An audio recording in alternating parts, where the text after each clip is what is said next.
They say the wolf is a pack animal, but every now and then one walks alone. Not because it's broken, not because it's rejected, but because it has chosen the silence over noise, the path over the parade.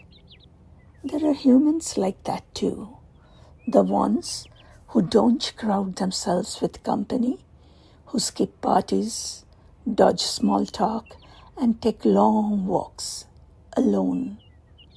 Not sad, just deep, measured, observant, selective.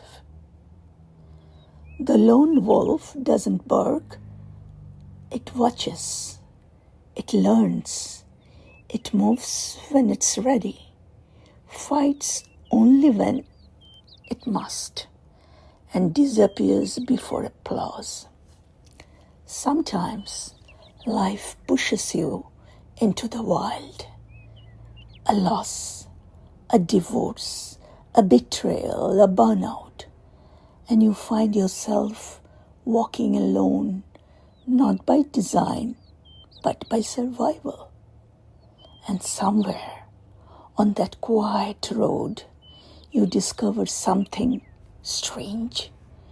You miss the warmth of the pack, but you don't miss the noise.